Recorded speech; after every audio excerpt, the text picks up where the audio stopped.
I'm angry. Angry because the stories of injustice that have been passed down for generations seem to be continuing before our very eyes. I'm frustrated because pop culture, music, and movies glorify these type of police-citizen altercations and promote an invincible attitude that continue to get young men killed in real life, away from the safety of these movie sets and these music studios.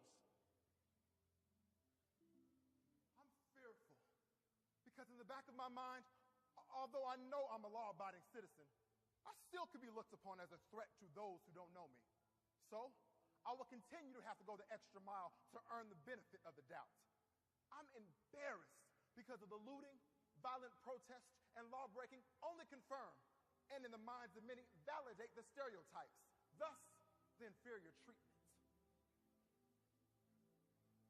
I'm sad because yet another young life has been lost from his family.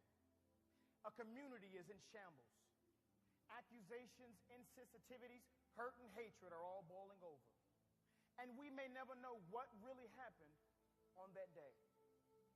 I'm sympathetic because I don't really know what happened.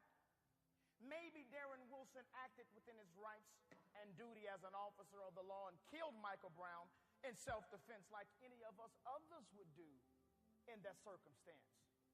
Now he has to fear the backlash against himself and his family, all because he was doing his job.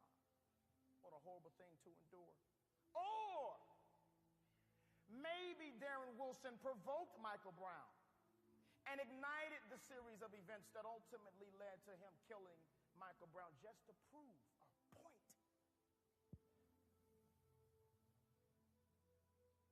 I'm offended because of the insulting comments that I've seen that are not only insensitive, but dismissive to the painful experiences of others.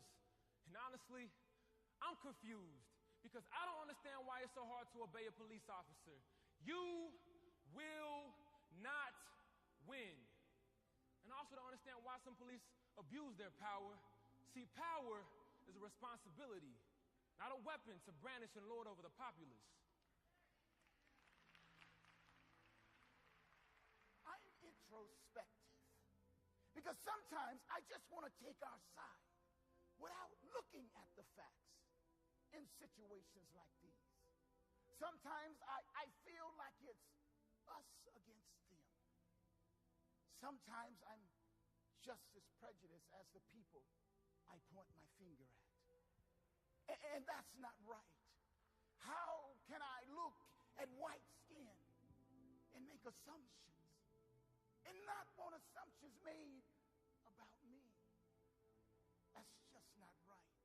I'm hopeless because I've lived long enough to expect things like this to continue to happen. I'm not surprised. At some point, your children and mine are going to inherit the weight of being a minority and all that it entails. But I'm also hopeful because I know that while we still have race issues in America, we enjoy a much different normal than those of our parents and grandparents. I can see it in my personal relationships with friends, mentors, and it's a beautiful thing. I'm encouraged because ultimately the problem is not a skin problem, it's a sin problem.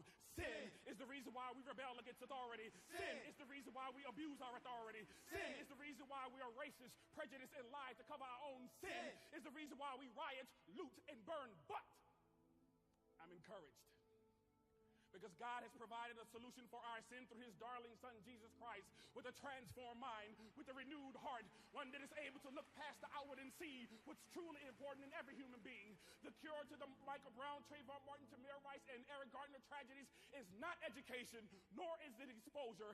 It is the gospel. So finally,